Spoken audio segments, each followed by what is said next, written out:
केंद्रीय मंत्री स्मृति ईरानी के संसदीय क्षेत्र अमेठी में पूर्व प्रधान की गोली मारकर हत्या कर दी गई है। ये हत्या तब हुई जब पूर्व प्रधान अपने घर के बाहर कहीं काम से निकले थे। परिजनों ने इस हत्या की वजह चुनावी रंजिश बताई है। मामले की गंभीरता देखकर पुलिस ने 3 नामजद लोगों के खिलाफ मुकदमा लिखकर गिरफ्तारी के लिए टीमें रवाना कर दी हैं। साथ ही मृतक परिजनों से सांसद स्मृति ईरानी ने मोबाइल पर वार्ता करके हर तरह की मदद का आश्वासन दिया है और सांत्वना दी है। घटना के मुताबिक अमेठी के थाना मोहनगंज के रमई गांव में आज सुबह कोहराम मच गया। गांव की नहर के किनारे 60 वर्षीय पूर्व प्रधान जागेश्वर वर्मा की लाश मिली थी। किसी ने पूर्व प्रधान की गोली मारकर हत्या कर दी थी। दरअसल कल रात में मृतक पूर्व प्रधान अपने घर से बाहर काम से गए थे और वापस लौटने को कह गए थे। जब रात तक वापस नहीं आए तो उनके बेटे ने उनको फ़ोन किया तो उन्होंने कहा था कि गांव में ही हैं और वो जल्द ही घर लौट आएंगे। इसके बाद से उनका फ़ोन बंद हो गया। घर वालों ने रात में उन्हें ढूंढा लेकिन उनका पता नहीं चला। तभी सुबह ग्रामीणों ने सूचना दी कि उनकी लाश नहर के किनारे पड़ी है। सूचना पाते ही घर और गाँव में कोहराम मच गया। आनन फानन में जब लोग वहाँ पहुँचे तो उन्होंने देखा मृतक के शरीर पर 2 गोलियों के निशान हैं, जिसके बाद उन्होंने डायल 112 पर फ़ोन करके पुलिस को इसकी सूचना दी।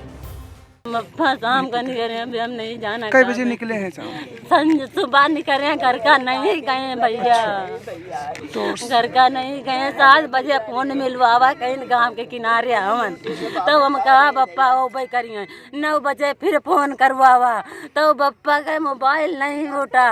कोरिया वाले प्रधान फोन मिलवाए, उन्होंने के फोन नहीं उठा। हम कहा बप्पा कहूँ। मृतक जागेश्वर वर्मा 10 साल तक रमई गांव के प्रधान रह चुके हैं और पुराने जनसंघी भी हैं। साथ में भाजपा के पूर्व मंडल अध्यक्ष भी रह चुके हैं। इनकी हत्या की सूचना पाते ही भाजपा के सैकड़ों कार्यकर्ता इनके गांव पहुंच गए। इसके बाद सांसद स्मृति ईरानी ने इनके बेटे से फोन पर वार्ता की और हर मदद का आश्वासन देते हुए सांत्वना दी। उसको लेकर के हमारी भारतीय जनता पार्टी के सभी कार्यकर्ता घटनास्थल पर ही हैं। आप देख सकते हैं, हम लोग मौके पर ही हैं।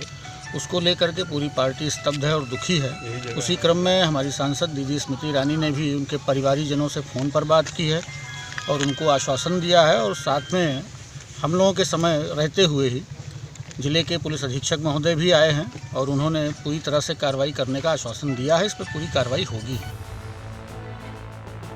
इस हत्या की सूचना पाते ही मामले की गंभीरता देख पुलिस की कई टीमें गांव में पहुंच गई और मामले की तफ्तीश शुरू कर दी।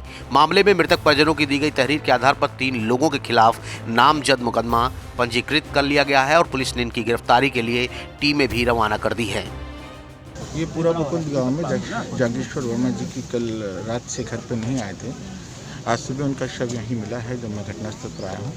इसमें FIR प्राप्त हो गई है, नामजद FIR है, उसको पंजीकृत कर लिया गया है। टीमें गठित कर दी गई। सभी अभियुक्तों की यथाशीघ्र गिरफ्तारी की जाएगी और साक्ष्य संकलन करके बिल्कुल निष्पक्ष और कड़ी वैधानिक कार्रवाई की जाएगी। चूंकि ये वक्त पंचायत चुनाव का है, लिहाजा इस हत्या को लेकर चुनावी रंजिश से जोड़ा जा रहा है। फिलहाल पुलिस भी इसी दिशा में अपनी तफ्तीश पर जुटी है और साथ ही मौके की नजाकत को देखते हुए गांव में कई स्थानों पर पुलिस बल तैनात कर दिया गया है। अमेठी से Now 44 के लिए अरुण गुप्ता के साथ रत्नेश अग्रहरी की रिपोर्ट।